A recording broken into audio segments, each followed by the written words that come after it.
best team in the NBA, Bucks or Lakers, Jalen? Oh, the Lakers, if I'm choosing between those two squads, because the second best player on the Bucks, sometimes it's Middleton. He is an all-star in that conference, and I want to give him credit for a great season. But after that, Bledsoe's been inconsistent. Wesley Matthews, I'm going with the Lakers because their second best player is Anthony Davis. One thing that's been undeniable this season, when the King plays well, the Lakers win. Los Angeles is 20-0 this year when LeBron scores 30 or more. And according to the Elias Sports Bureau, that's the most wins without a loss in a 30-point games to start a season in NBA history. I hope you were paying attention because this weekend, what you witnessed was the return of the King. LeBron James beat Giannis's Bucks and Kawhi's Clippers, and those two really are the two biggest threats, not only to a Lakers title, but to LeBron's throne. If you consider, just a year ago, LeBron took a backseat to Giannis and Kawhi, who were the league's MVP and Finals MVP, respectively.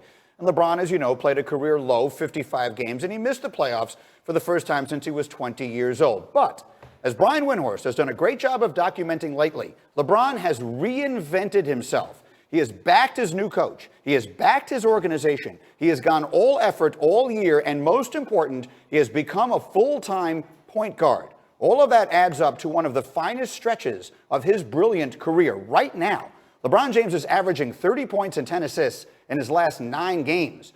At 35, he is the oldest player in history to average 30 and 10 over a span that long. He's done it twice before in his career, but never while sharing the ball with another superstar. It's also something that Michael Jordan and Magic Johnson did, but never when they were in their 30s. The Lakers, meanwhile, have beaten 4 of the top 6 teams in the league during this span, and LeBron has silenced another of his heirs, the crown prince, if you will, Zion, beaten him twice. So that message should have been received, but it hasn't been by everyone. Did you hear Patrick Beverley claim that LeBron isn't hard to guard after all? This after losing to James on Sunday? Come on, that couldn't possibly be further from the truth. In his 17th season, LeBron is going to set career highs in usage rate, in points created, and in assists per game. Plus, he is 1 win away from matching the fastest he has ever gotten a team to 50.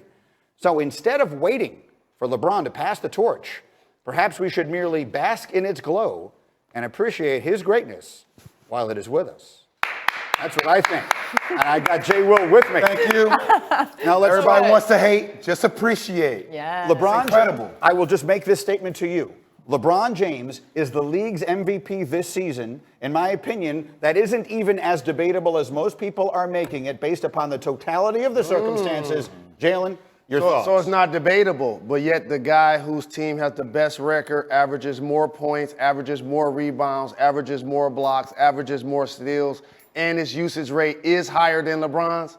I think the Greek Freak has a slight edge in the MVP race. What you just said to me, you believe the Lakers, you just said to Laura when she asked you the question, are a bigger threat than the Bucks. The Bucks play in the junior varsity conference. As he just said, there were going to be 2 teams who make the playoffs in the Eastern Conference who have records 8 games under 500. If you put the Lakers in the Eastern Conference, LeBron's record might be I swear, you know, I didn't say junior varsity. That was Zach Lowe. Was not me. Fair, but you know what I mean. Well, I've said the junior varsity. I understand it. Here's the deal. When LeBron James played in the Eastern Conference, that conference was the junior varsity as well. Right. Except he had a stacked deck.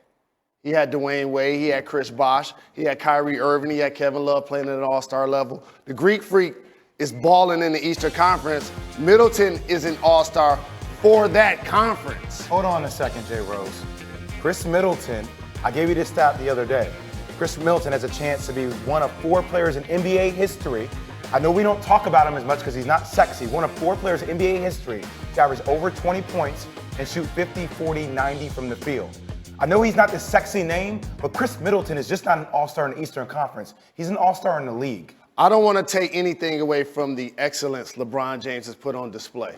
And it's a 2-player race for this year's league MVP. And as a voter, I was there at both of those games this weekend. And I'll tell you, LeBron James is closing on Giannis. There is a path for him to be the MVP. If he continues to put up the numbers like you just showed the last 9 games, if he's able to do it the next 15 games, then I think that puts him in a legit position to win MVP. But let me appeal to a different side of you. Okay. Because we all know, Jalen, you're a Renaissance man. So the numbers are a science, but this stuff is also an art.